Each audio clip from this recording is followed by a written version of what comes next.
Baik, bismillahirrahmanirrahim. Assalamualaikum warahmatullahi wabarakatuh.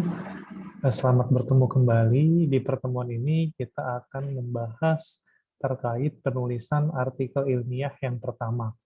Nah, kalau sebelumnya kita sudah belajar bagaimana sih persiapan kita untuk memulai fase awal ataupun proses awal dari publikasi. Nah, kalau kita dengar istilah publikasi itu memiliki istilah seluruh ataupun whole proses dari penulisan artikel ilmiah yang kemudian disubmit, direview, diperbaiki ataupun direvisi sampai yang terakhir adalah mendapatkan surat tanda diterima ataupun LOE gitu, bahasa jurnalnya adalah LOE ataupun bukti bahwa artikel yang kita submit itu telah diterima karena telah melalui proses dari submitting, under review sampai ke diterima, sehingga akan dijadwalkan untuk dipublikasikan pada volume dan isu yang keberapa seperti itu. Ya.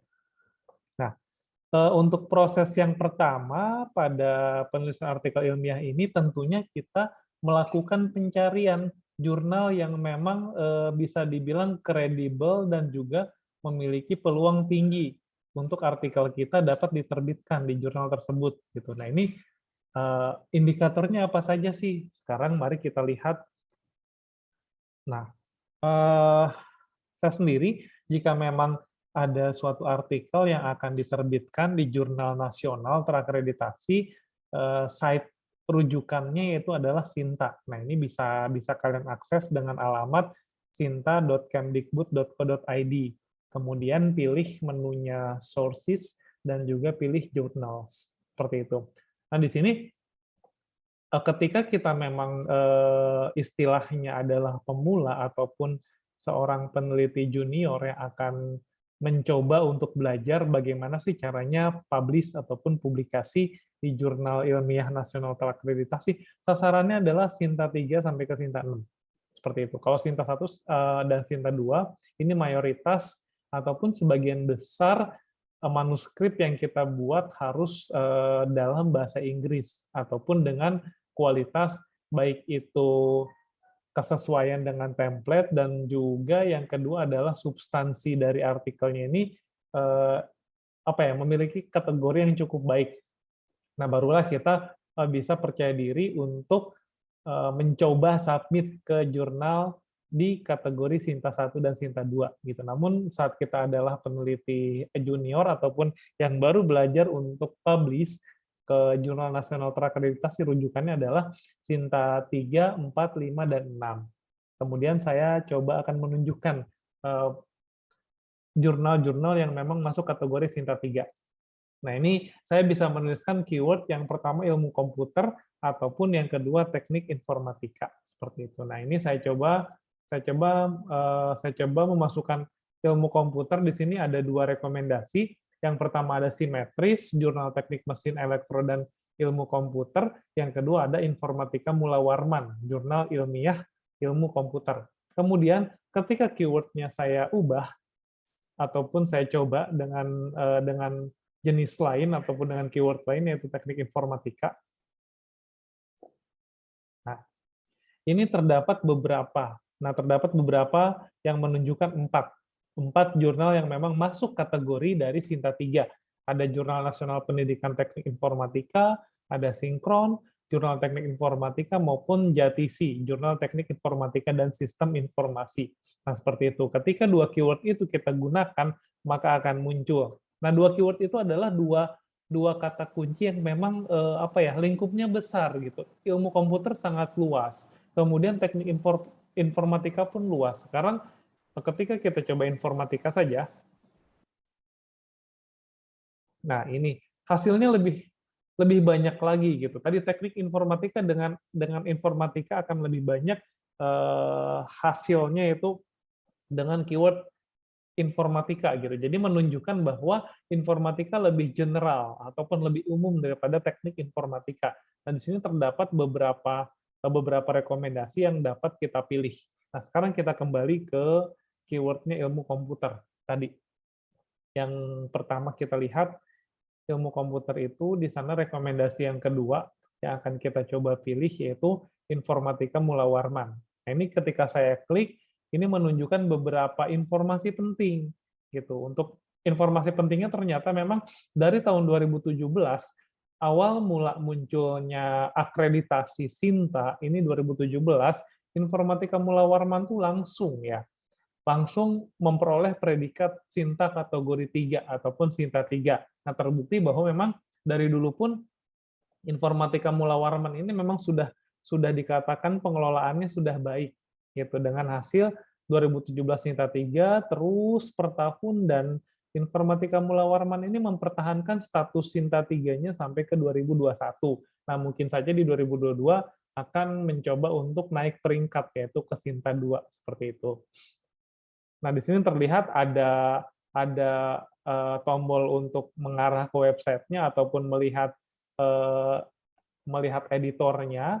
Nah, ini bisa kita lihat kalau klik editorial, pasti dia muncul editorial timnya, yaitu nah ini terdapat tampilan ataupun daftar dari editorial board-nya pada jurnal Informatika Mula Warman, seperti itu. Nah, di sini terlihat juga bahwa update dari berkala dari artikelnya itu 4 Desember 2021. Artinya dapat kita kategorikan Informatika Mula Warman ini dari segi teknologi penggunaan OJS maupun Sinta up to date gitu, up to date. Itu Google Scholar-nya up to date gitu, sehingga kita bisa cukup yakin bahwa memang baik ya, untuk artikel ini baik ketika kita memilih jurnal ini untuk dipilih untuk submit dari artikel kita. Terus juga di sisi kanan terlihat bahwa ada beberapa indikator, yaitu yang pertama adalah citation statistik. Nah, bahwa terlihat dari tahun ke tahun terus meningkat gitu, dari tahun ke tahun terus meningkat.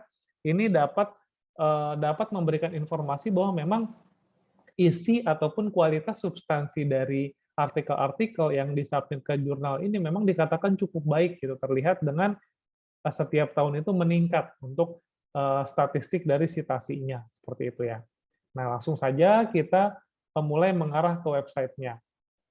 Nah, di dalam webnya ini kita bisa mendapatkan berbagai informasi yang penting dan juga melakukan submitted ke Informatika Mula Warman ini.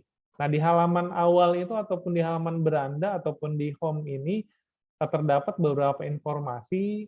Nah, di sini disebutkan juga bahwa skopnya itu diantaranya bisa software engineering, ya, information system, network and computer security, image processing, multimedia, fuzzy logic, human interface, and AI. Seperti itu. Nah, ini beberapa skopnya, gitu, beberapa skopnya. Terus yang selanjutnya adalah di sisi kanan ini terdiri dari focus and scope sampai ke indexing. Nah, kita bisa lihat. Nah, ini yang selanjutnya adalah sertifikat akreditasinya, bahwa Informatika Mula Warman ini terakreditasi yang kemudian peringkat 3 ini dari tahun 2018 sampai ke tahun 2023. Artinya kita bisa sedikit yakin bahwa kualitasnya akan tetap terjaga sampai tahun 2023, seperti itu. Dan yang di bawahnya adalah TOC ataupun daftar isi dari terbitan terbaru. Nah, ini terbitan terbarunya hanya 3, 4, 5, 6, 7, 8, 9, 10 artikel ya, dan sebagainya, informasi penting. Nah, ini di halaman home ya, ataupun di beranda. Yang selanjutnya adalah yang perlu kita lihat di focus and scope. Nah, focus and scope-nya ini jangan sampai saat kita mau submit ke suatu jurnal, scope-nya itu beda gitu. Misalkan informatika di Fasilkom itu memang ke arah teknikal ya, ke arah teknikalnya tinggi gitu, tapi kita akan mencoba submitnya ke jurnal pendidikan informatika, itu tidak match gitu. Jangan hanya serta-merta mengejar cepat dapat LOE. Dengan kata lain gitu, kita tidak mementingkan scope gitu, scope dan fokus gitu, tapi kita harus mementingkan di tahap pertama itu adalah memang fokus and scope-nya sesuai, seperti itu. Baru kita ke tahap selanjutnya ya, seperti itu. Nah, ini fokus and scope-nya. Yang selanjutnya adalah, yang kedua adalah author guidelines ataupun panduannya. Nah, panduannya ini yang harus kita gunakan umumnya jenis kertas, terus juga page setup-nya ataupun marginnya berapa, jenis hurufnya apa, warnanya apa, dan spasinya berapa gitu. Kemudian eh, untuk jenis dari penomoran halamannya seperti apa, terus untuk format filenya yang harus diupload seperti apa, dan bahasanya bisa dual language ya, ada Indonesia dan juga bahasa Inggris dan sebagainya. Nah, ini kita perlu memperhatikan berbagai macam author guideline-nya. Nah, sebetulnya untuk informasi ini juga ada di template gitu. Namun kalau kita sudah paham di bagian ini, maka di template hanya ini ya, hanya make sure saja gitu. Jadi hanya memperjelas supaya kita tidak salah gitu, tidak salah dalam mengikuti panduan yang sesungguhnya seperti itu.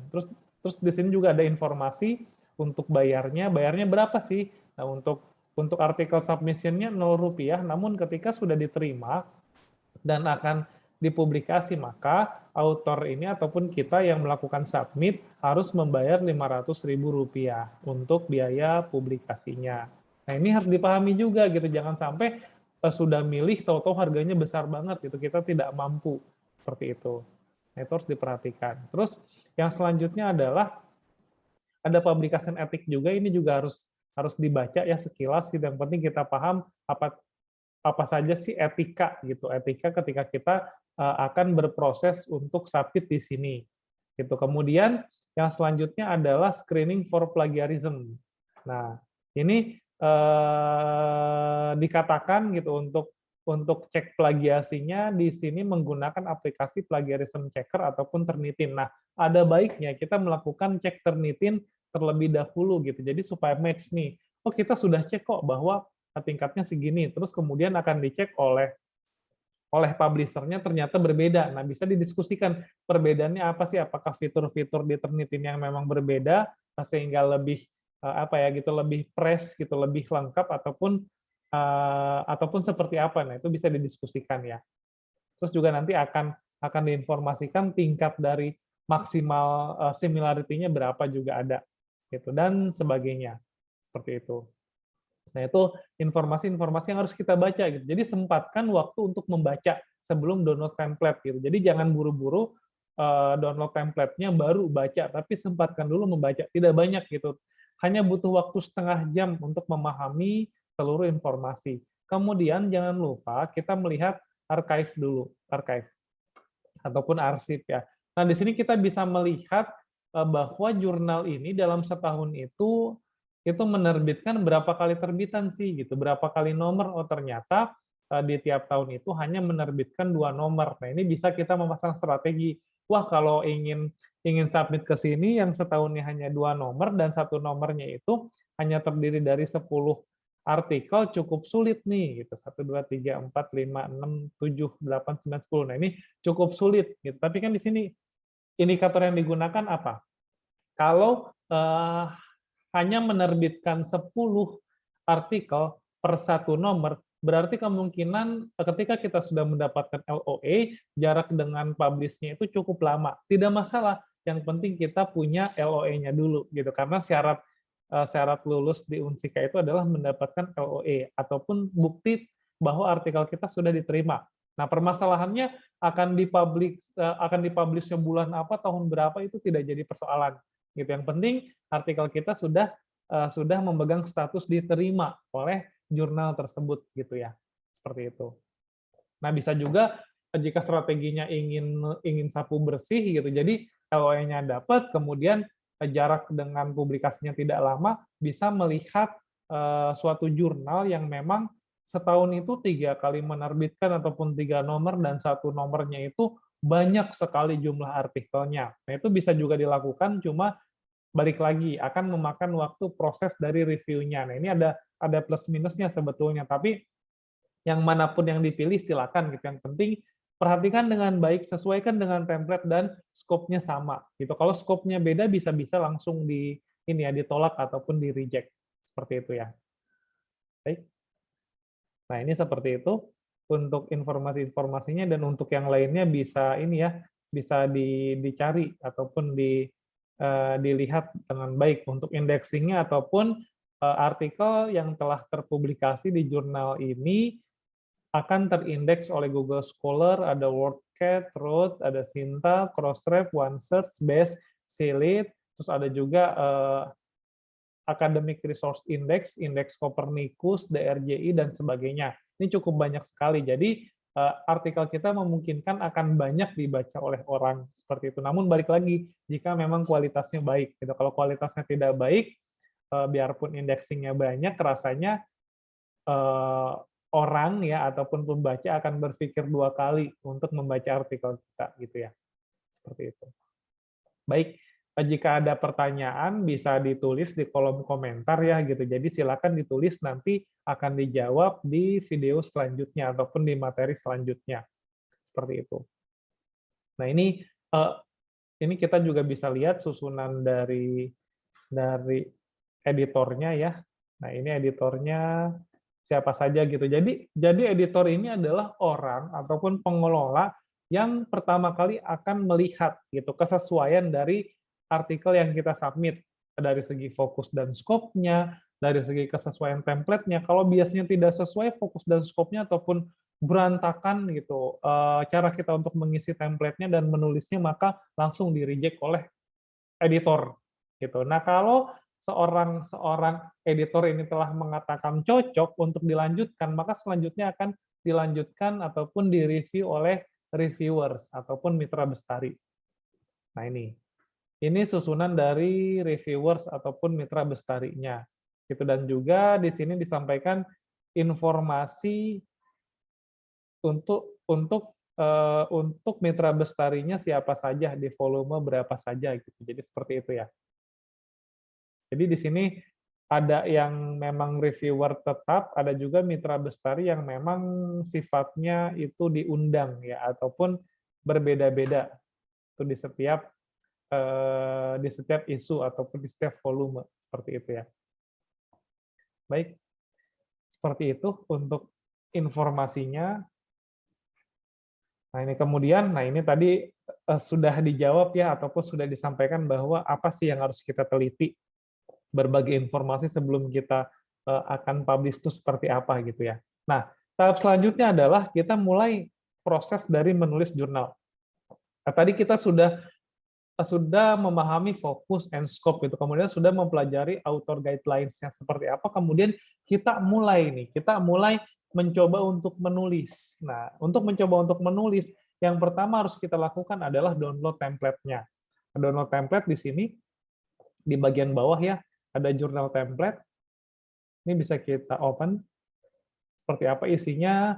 Dan juga yang kedua adalah statement of originality, bahwa kita harus menyatakan bahwa artikel yang akan kita submit nanti memang benar-benar artikel kita sendiri, bukan merupakan artikel orang lain ataupun yang bersifat re-upload gitu. Nah, itu tidak boleh seperti itu ya. Jadi kita harus mengisi juga. Jadi nanti suatu saat ketika memang terbukti bahwa artikel yang kita submit ataupun publish bukan punya artikel kita sendiri, kita akan dituntut oleh pihak lain ataupun jurnal tersebut lepas dari tanggung jawab ya telah menerbitkan artikel yang kalian terbitkan seperti itu. Nah, kalau template-nya seperti ini. Nah, ini jika memang apa yang saya tampilkan terganggu karena saya untuk temanya ini ya apa sih? Untuk temanya black ya background-nya, jadi tidak masalah sih sebetulnya, cuma kalau yang terganggu nanti bisa fokus ke tulisannya saja seperti itu.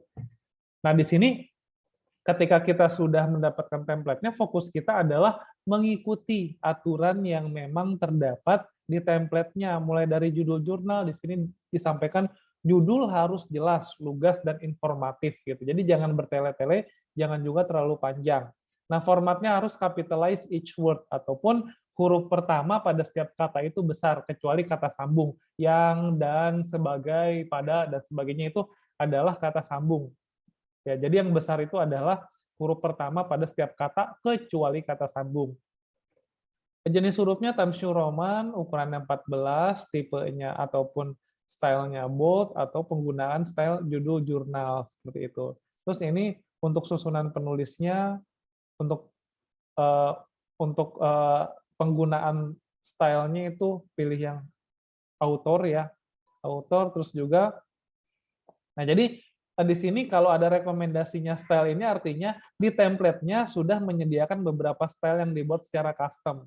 Ada yang namanya judul jurnal, ada yang namanya style author. Nah, ini memudahkan kita supaya tidak mikir lagi gitu harus berapa sih ukurannya. Nah, silakan bisa langsung menggunakan style yang ada di sini. Gitu. Nah, biasanya di template ini sudah disediakan gitu, sudah dibuatkan. Nah, ini departemennya untuk penulis pertama dari mana asalnya, fakultasnya apa dan sebagainya. Dan juga ada alamatnya. Nah, ini untuk penulis kedua, penulis ketiga, dan sebagainya. Nah, seperti itu. Terus untuk emailnya, nah ini boleh dituliskan satu saja dan tidak perlu tidak diberikan nomor untuk yang 1, 2, 3 gitu. Namun untuk email silakan dituliskan dengan lengkap seperti itu. Terus untuk abstrak, nah ini petunjuk penulisan makalah ini harus diikuti oleh penulis. Nah, ini ada keterangannya. Jumlah katanya juga ada. Abstrak ditulis dalam bahasa Indonesia maksimal 250 kata. Abstrak ditulis dengan Times New Roman 10 PT spasi 1 dan juga dengan format 1 kolom. Nah, jadi disarankan template ini jangan langsung diubah, tapi buat salinannya gitu. Jadi kita menulis di template-nya ada juga salinan template originalnya supaya kalau kita lupa bisa dibuka kembali, oh ternyata ini harus seperti ini. Itu abstrak. Terus ini untuk pendahuluan, ini seperti apa. Terus yang selanjutnya tinjauan pustaka seperti apa. Yang ketiga metode penelitian, yang keempat hasil dan pembahasan, yang kelima kesimpulan, yang keenam daftar pustaka dan sebagainya. Ini juga ada di sini ada penjelasan lainnya, baik terkait gambar, caption, tabel, terus juga format lainnya, formulasi, layout dan sebagainya. Nah, ini sudah lengkap. Jadi tinggal dibaca saja harus seperti apa jenisnya. Terus juga untuk daftar isi referensi juga seperti apa di sini ada ya, yang dari buku, jurnal dan lainnya, dari proceeding dan sebagainya. Namun kalau kita sudah menggunakan tools seperti Mendeley dan juga EndNote ataupun sebagainya biasanya sudah hampir mirip. Ya, ini bergantung pada jenis stylenya apa sih yang digunakan di template ini, apakah IEEE. Nah, ternyata di sini untuk stylenya ditulis adalah APA gitu. Apa ya, apa ataupun dengan singkatan American Psychological Association 6th edition gitu. Apa ya. Nah, ini bisa langsung kita ubah stylenya gitu kalau kita memang sudah menggunakan tools-nya Mendeley. Seperti itu ya. Nah, ini saya sudah menggunakan juga Mendeley, tinggal diubah saja stylenya mau apa gitu ya. Mau jenis apa stylenya gitu, bisa IEEE apa dan sebagainya. Gitu ya. Nah, ini pokoknya kita harus memperhatikan detail dari template-nya, harus sesuai sekali gitu. Jadi jangan ada celah sedikit pun gitu, karena supaya saat editor itu melihat sudah klik, oh oke nih, bisa dilanjutkan ke reviewer ataupun direview oleh selanjutnya Mitra Bestari ataupun reviewer untuk penamaannya. Seperti itu ya. Nah, ini terkait dengan template. Gitu. Terus yang selanjutnya, nah, susunan naskah ilmiah. Umumnya susunan naskah ilmiah dimulai dari judul, kemudian ada author details. Yang ketiga ada abstrak ya, ataupun abstraksi. Yang keempat ada introduction ataupun pendahuluan. Yang kelima ada materials and method ataupun metode. Yang keenam ada result and discussion ataupun hasil dan pembahasan. Yang selanjutnya ada conclusion ataupun kesimpulan. Dan yang terakhir ada reference. Nah, ada juga sebuah artikel yang disyaratkan harus menambahkan acknowledgement ataupun ucapan terima kasih. Misalkan nih, saat kita penelitian, ini kita mendapatkan funding ataupun sponsor dari suatu lembaga, ataupun didanai penelitiannya. Nah, itu harus menyebutkan acknowledgement ataupun ucapan terima kasih dibiayai oleh siapa, gitu, dan diucapkan terima kasih, gitu ya. Bagian tambahan, gitu. Jadi, sifatnya opsional kalau kita memang risetnya didanai, itu harus mengucapkan ucapan terima kasih ataupun bahasa Inggrisnya acknowledgement gitu, ACK ya. Seperti itu. Terus yang selanjutnya adalah dari susunan ini terdapat beberapa bagian yang memang point of interest bagi pembaca ataupun reader ataupun point of interest-nya bagi editor. Seperti itu. Nah, ini berbeda ya, bagiannya berbeda. Ketika kita ingin membuat artikel kita menarik untuk pembaca, maka kemungkinan artikel kita ditujukan untuk banyak dibaca orang dan kemudian disitasi oleh orang lain. Nah, ini poin-poin yang menarik bagi pembaca harus kita penuhi ataupun kita highlight dengan baik, dengan bagus. Nah, namun sebelum dari itu, kita harus memastikan bahwa artikel yang akan kita submit ini menarik bagi editor.